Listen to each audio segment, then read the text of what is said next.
What's going on, guys? Welcome back to the channel. At last, the day has finally come and gone. Yesterday, I actually picked up my new car. It's the second day with the car today, and I just want to introduce it and go over it a little bit. But let's put this video into context for a second. Let's go over the reasons why I got what I got and why I went this route. This way here, when you guys do see it, if you don't snoop around in the description below, you'll realize why. So first and foremost, I drove a 2008 F-250 Super Duty. Had it for 12 years, great truck. I love the truck, a lot of sentimental value to me. My kids were young. My oldest son was just a boy when I got it. He's a grown man now, for God's sake. So I got some sentimental attachment to that vehicle. But to change and to get that vehicle again and replace it, you know, in today's market, you're looking at $70,000 plus for an F-250 Super Duty, you know, XLT Lariat loaded out. So there's no way I'm spending that kind of money. First of all, I can't afford it. Second of all, I would never do that. I'd buy a piece of land first. So with that aside, you know, I've been looking at SUVs. So I'm kind of over the truck thing right now. I've had heavy duty trucks, you know, in the past. I've always had trucks, and I'm looking to get an SUV and just get something a little more creature comforts in it and a little more room for the kids and stuff like that, because I still have two young kids. So looking at SUVs, something, you know, that can go off-road, something that can tow. And everything that's out there is really pricey. And, you know, it wasn't just price driven, but, you know, you got to be a little frugal at times and be a little smart and do your due diligence. So what I've come across and what I got now, and you guys will see in a few as when I introduce it, it fits the bill for me. It hit all the features I wanted, had all the creature comforts, and then some of cars that were almost double the price of what I paid for this one brand new. That's my second thing. Bought it brand new, first brand new car I've ever bought in my life. I've always bought new motorcycles, dirt bikes, quads, you name it. Bought all that stuff brand new, never bought a new vehicle. This vehicle I bought new for two reasons. Number one, this is the first model year of this vehicle in particular, so you couldn't get it in the past. And number two, looking at a used vehicle in the same category was just about almost the same price. It was $3,000 more for me to buy this brand new than to buy something that was on the lot that was 2 years old, had 30,000 miles on it, and they wanted $33,000 for it. So there's no way I'm putting my name on any kind of loan for something that's gonna cost 30+ thousand and have 100,000 miles or high miles. It seems to me that all the vehicles out there today are high miles and they want top dollar for them. So this particular vehicle, you know, for what I paid for it, I can't complain. So once you guys do see it, and then you'll realize, you know, why I probably want this route. But you know what? Some people aren't gonna like it, some people may like it. You know, I may catch some flack for it, that's okay. I gotta drive it, I like it, it fits what I need, my needs, it tows, has a tranny cooler on it, so I mean I can tow up to 3,000 pounds with it. My small utility trailer with my quad or side by side, this will tow it, so I'm happy with that. That's basically what I was looking for. And again, some creature comforts and just something a little more newer. All right, so enough rambling about why and how and all this and that. Let's actually take a look at what I got. All right, so here it is. This is the all-new for 2022 Subaru Forester Wilderness. This particular Wilderness model is new for this model year. It's geared towards overlanding and going off-roading a little bit. So it's got the 9.2-inch ground clearance skid plates underneath, 17-inch Geolandar Yokohamas, a lot of the black cladding as you'll see as we go around it. You'll see the Forester badging down the bottom in the copper. Got the copper accents on the roof rack, which that'll do 800 pounds static and 200 pounds dynamic, so it's up from the previous year model year. You got your Wilderness badging here on the side. Nitrogen in the tires, which is good, so you don't have to worry about tire sensors going off every 2 minutes. I don't know if you can see this. Let me get out of the way here. It says Forester etched in the glass right here. You probably can't make it out. Something cool here on this front. I thought this was gimmicky, this black strip on here, but that's actually for glare. Yesterday was super sunny. I drove to Hartford and no glare at all, so it worked out well. You got a front-facing camera right there. You can turn that on anytime you want. Let's go around the back side.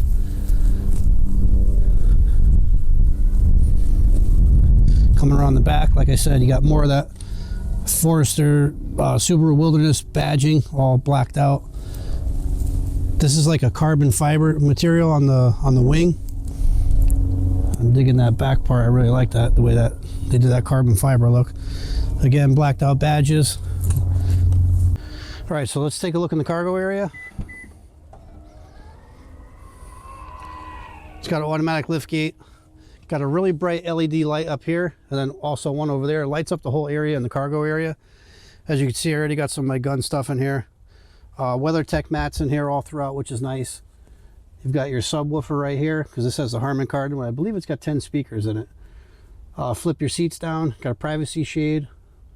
These are hooks for bags or whatever. Got a little cubby over there where my ammo is.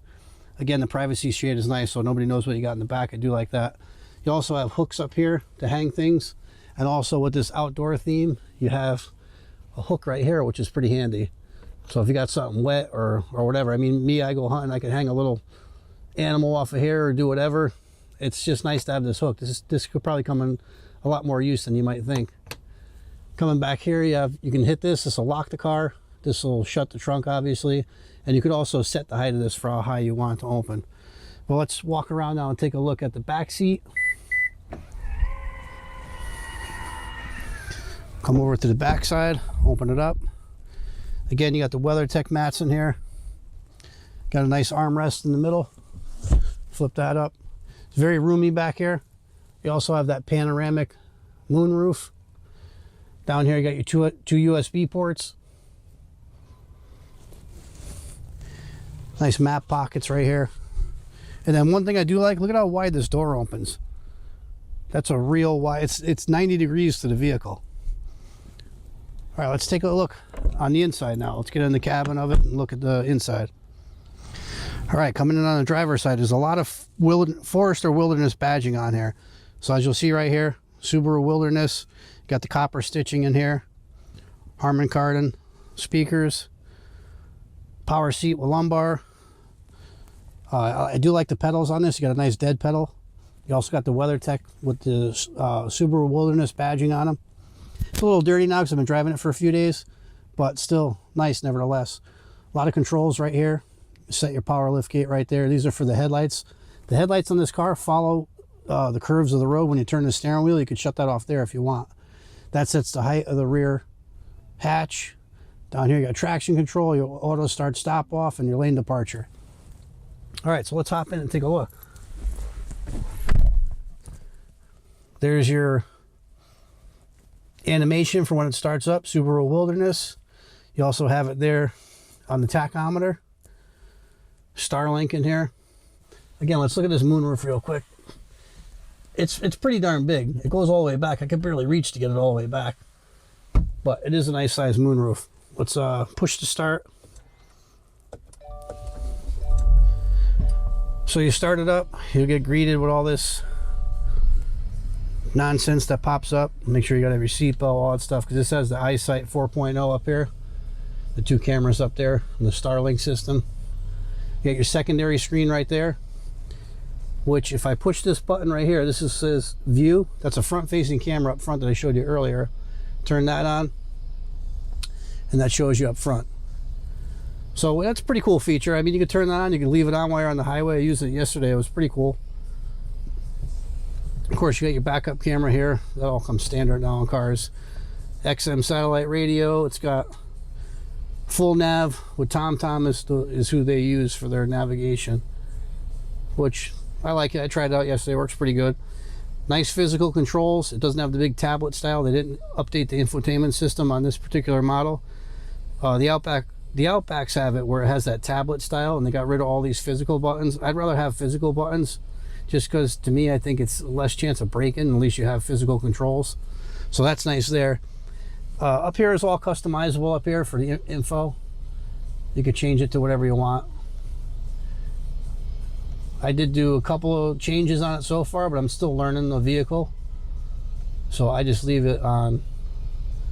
Get your pitch and roll there. I leave it on this one, and then this one here you could also change as well. By clicking down here, it'll cycle through a bunch of different things. But tire pressure, which is good because I have nitrogen in here, so I don't have to deal with tire pressure sensor nonsense. I usually leave it on that one. Steering wheel, bunch of stuff on the wheel. It's like driving an airplane. There's just so much crap on here. Coming down here, you got more of the copper accents and copper stitching all throughout the dash. And then here, this is what Subaru is known for. This is their X mode. You got snow and dirt and deep snow and mud. And when you put these on, it has hill descent, so you can go downhill. It'll apply the braking automatically. Power parking brake, automatic vehicle hold for when you're at a stop. It'll hold the brake for you. Heated seats, and then there's that front mirror. So all in all, I like the inside of the cabin. I still have the sticker hanging there. I didn't take that off yet. But I mean, it's very comfortable to drive this thing. I've drove it all the way to Hartford yesterday. Excuse me. Drove it, drove it around quite a bit. Matter of fact, I got 188 miles. Only had it for 2.5 days. So very comfortable to drive. I like the layout of everything. I'm just still learning controls on it. Also has tilt and telescopic wheel, which is pretty nice. But very comfortable. I think it's going to be totally functional for my needs. So once I get this thing set up, I did order a few doodads for it. I'm going to put something on the roof. I don't know if I'm going with the if I'm going to go with like a Pelican case for the roof or the basket style thing, just to store extra gear up there, recovery gear and stuff like that. I've got a push bar for the front that'll be coming. I'm going to outfit it out with a few things. Once I get it loaded out and I learn the car a little better, I'll do a proper review on it, but this is just the first look so you guys can see what I got. I'm pretty happy with it. I mean, it's got every bell and whistle you can imagine in it, and I'm pretty happy with it. So this is it. This is the all-new Subaru Forester Wilderness, new for 2022, this model. All right, guys, we're going to hop out and wrap this up. All right, so there you have it. There it was, a first look at the actual Subaru Forester Wilderness. I mean, I know these vehicles, they have a certain stigma with them. Certain people drive them, but you know what? I like it. I think for the money I paid for it, for me, it's a home run. But let me know what you guys think. Let me know if you guys actually like it, if you think it's pretty cool. If you don't, put it down. Either way, put something in the comments. Let me know if you like it or you don't like it. Slap a like on the video. It helps me out, and we'll see you guys in the next one.